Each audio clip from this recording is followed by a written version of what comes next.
Welcome to the Feeling Better podcast, the 10-4 program, a faith-based approach to overcome your compulsive gambling addiction. My name is Maria Simon. To everyone who thinks they're alone in this, I promise you're not. Hey folks, thanks for joining me on the Feeling Better podcast. My name is Maria, and I'm both the host of this podcast and the author of the book by the same title. I began writing my thoughts down on January 12th, 2023, and finished the completed manuscript in mid-February. 4 weeks to write, and another week or two to proof, edit, and format it all for publishing in paperback on Amazon. You'll hear my story in the introduction, hard as it is for me to tell. My husband and I currently live on a little homestead in rural farm country in Michigan. We have what I always considered a pretty contented life. We don't make a ton of money. We're about as middle class and average salary as you get. Our mortgage for this old farmhouse on acreage is very affordable. We love the outdoors, and we spend our free time rustic camping, fishing, and hiking. My husband loves to hunt, and I love to garden. Our marriage is one steeped in faith and mutual respect, and all things considered, we lived a pretty quiet, humble life. My husband is very creative and right-brained and not all that great with numbers, so I'm the one who manages all of our finances and pays the bills. Up until midsummer, I would have described myself as a happy, drama-free, good Christian wife. I took care of our home, I did the grocery shopping, I managed our appointments and schedules, I made sure we always tithed a true 10% of our income to the church, and I often generously donated to food banks and local charities. We did have some credit card debt, but it was manageable. I'd been paying it down for a while, and the plan was to have it all paid off in about 15 months. After that, we'd be debt-free other than our mortgage. Our cars were older and paid off. We had no other loans or debt to speak of.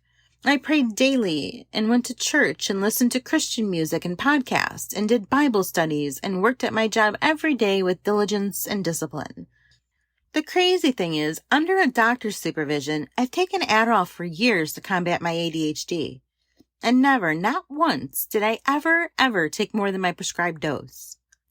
In my 20s, before I became a Christian, I went to clubs, drank, partied, smoked pot, just like most other 20-somethings in America.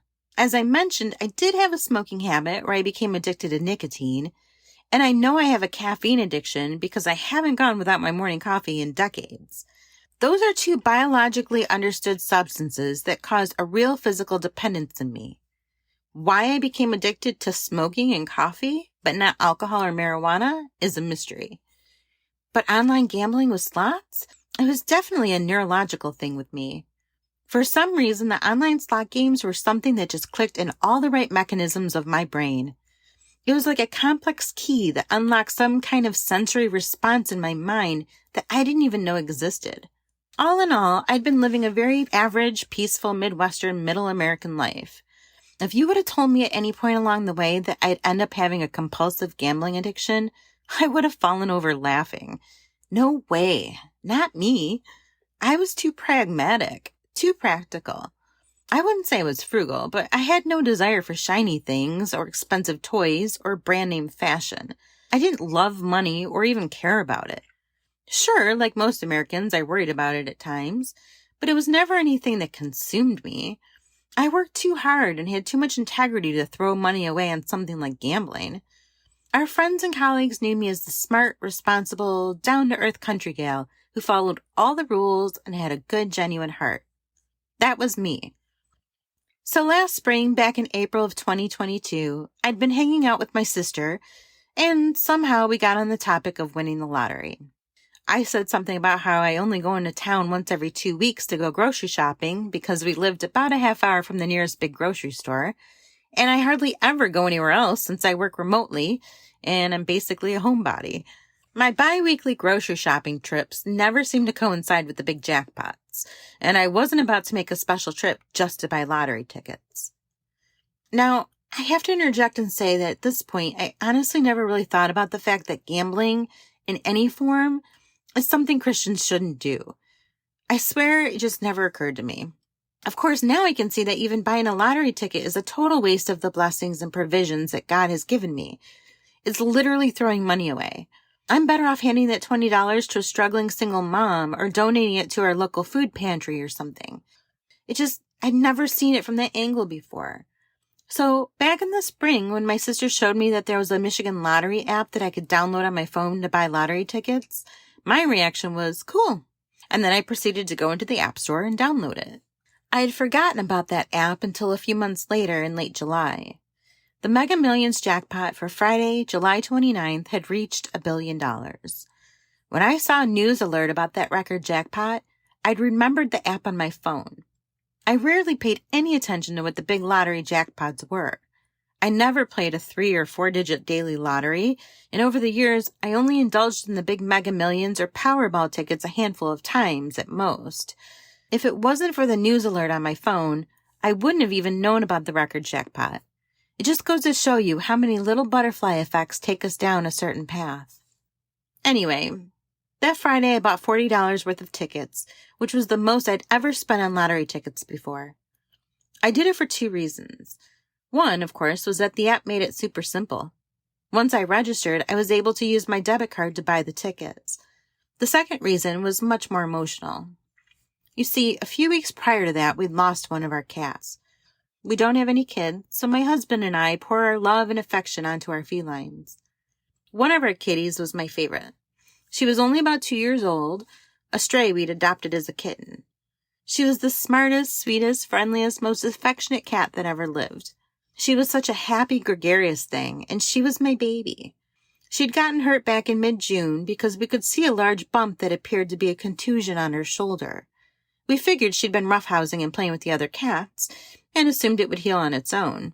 We kept an eye on her, and sure enough, she appeared to be getting better. But a few days before the 4th of July weekend, she stopped eating and became lethargic. My husband and I agreed that we'd take her to the vet after the holiday if she didn't improve. But she ended up going downhill really fast, and we couldn't find an emergency vet within driving distance that was open. By the time we did manage to get a hold of one, she was too far gone. The vet wasn't sure what happened, but thought it was likely some kind of genetic illness. Most likely a rapid spreading cancer that just happened to flare up that weekend. Looking back, there were some subtle signs of her illness that in our busyness of spring, we just simply didn't notice. Her death hit me hard. I'd never lost a pet before, and this girl had been my beloved little baby. I felt grief in a way that I hadn't ever experienced in my life. My guilt and my sense of loss broke my heart in a way that I just wasn't prepared for. The weekend of the big lotto jackpot, I'd been feeling particularly down in the dumps. I suppose, if I'm being honest, my grief over the loss of my cat spurned a bit of a midlife crisis in me. Several of our friends and family were having milestones with their kids. Some were hosting graduation parties for their high school graduates. Others had grown kids who were getting married and having summer weddings. A few even had their first grandbabies. It seemed like everyone we knew was celebrating something having to do with their offspring. And there I was, feeling ridiculously mournful because I had no kids of my own and was gutted because I just lost a cat. I'd been feeling sorry for myself in a grand pity party, asking those deep philosophical emo questions like, is this all there is in life?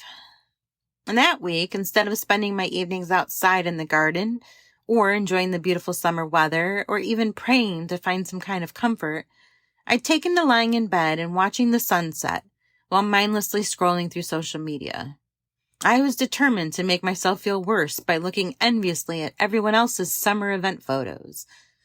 Yes, of course, it was dumb to feel that way. I had tons of blessings and a life I loved. I adored my husband, and to be honest, I wasn't really the mothering type. I'd never really felt the void of children before, but what can I say? I'm human. Grief had set in motion an unfortunate sin that Christians often commit, comparing our lives to others. It almost always leads to envy and seeing lack versus abundance. Regardless, buying some lottery tickets provided a bit of a distraction as I dreamed about all I could do with that kind of wealth. Beware of one of the biggest lies that Satan tells us humans. Money will make you happy. Absolute falsehood. Rubbish. A heaping pile of horse pucky. There are a lot of people out there with money who are not happy. So, on that Saturday, when it seemed like everybody was talking about how someone had won the ginormous Mega Millions jackpot, I went and lay down in bed to check the app to see if I won anything. I'll never forget that very first moment that would forever change my life. The catalyst that would spark this whole spiral downward into what felt like the fastest addiction that ever took hold of someone. It was a beautiful evening, around 8 p.m. Only a month past the summer solstice, the sun was still fairly high in the sky. My hubby was out cutting the lawn on our riding lawnmower, and I was sprawled out on the bed with a slight headache and a heavy heart. When I logged into the app, I saw I'd won $10. I knew the odds were minuscule that I'd win anything at all, let alone the big jackpot. I'd spend $40 to win $10. Pretty lame, right? That's what I thought back then. Oh, how quickly life can change. I fumbled my way around the app until I got to the withdrawal page where I requested the withdrawal of that $10. Now, this is something I'm going to be talking about in other episodes, but these gambling apps are absolute dillweeds for some of their shady business practices. Because when I attempted to withdraw that $10, I got the error, "Sorry, this method is not available for withdrawal." What? How could that be? I'd used my bank debit MasterCard to deposit the $40, but at the time, no idea what the policy is now, the Michigan Lottery app could not process withdrawals back to a MasterCard. They only withdrew to Visa cards. Isn't that insane? So they had no issue taking my deposit from my MasterCard debit card, but they couldn't withdraw back to it. Talk about scammy to the 10th degree. There I was, annoyed, irritated, without a whole lot of patience for what I immediately thought was a big manipulative scam to get you to forego your winnings. One of the options on the app offered for withdrawal of your winnings was to request a voucher that you could cash in at a Michigan Lottery retailer. The problem was, I'd just been to the grocery store that morning and wouldn't go back for another 2 weeks. Then I saw the little button that read, "Play one of our online games." I saw that I could use that $10 to play one of the many real money gambling games that they offered on the app. That, my friends, was the Rubicon, the point of no return. I shrugged, feeling like there was no point in stressing over $10, and I had nothing else to do. So I picked their top suggested game and played with a $1 bet. 100 times since that moment, I'd had the desperate thought, if only I could just go back in time, have a do-over, just turn the stupid clock back once, just once. If you're listening to this because you battled a gambling addiction, then you've thought that a million times as well. But that's one thing we can never do, go back in time. Once it's done, it's done. For 1 hour, I simply played without feeling anything at all, other than the thrill of a possible win. I innocently had some fun gambling a little money, and I'd won it back, plus some. But you see, that was the door that the devil cracked open and proceeded to sneak through. That very next evening on Sunday, I went back to that glorious feeling of numb distraction, lying down in bed and shutting everything off in my brain as I recaptured the false sense of peace I'd felt playing games on the app the night before. It felt so deceptively innocent at first. I justified spending money on the app by telling myself that I didn't buy much for pleasure or indulgence. I didn't go out to restaurants or to sporting events or concerts. My husband and I didn't even go out on dates. We didn't have pricey cable subscriptions and didn't go to the movies. So in my mind, it was perfectly okay. It was entertainment money that I hadn't spent over the years, and now I was using it to have a little fun. Of course, what an understatement and completely false justification that turned out to be. If I'd known then that precisely 6 months later, I'd win $8,000 and proceed to gamble every bit of it down to the last penny, you could have knocked me over with a feather. I'd be that shocked. No way. Not me. Never. Or so I believed. Looking back, it's amazing to think that one defining moment of deciding to play a $10 win would be the beginning of the biggest, most difficult battle of my entire life. It didn't take long for the addiction to take hold.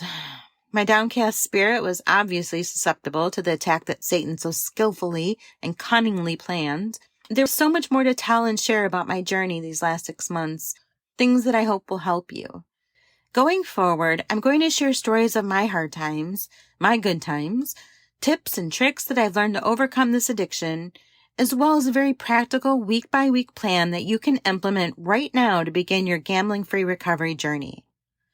God bless you all. Stay safe, and I'll see you again in the next episode when you're ready to begin.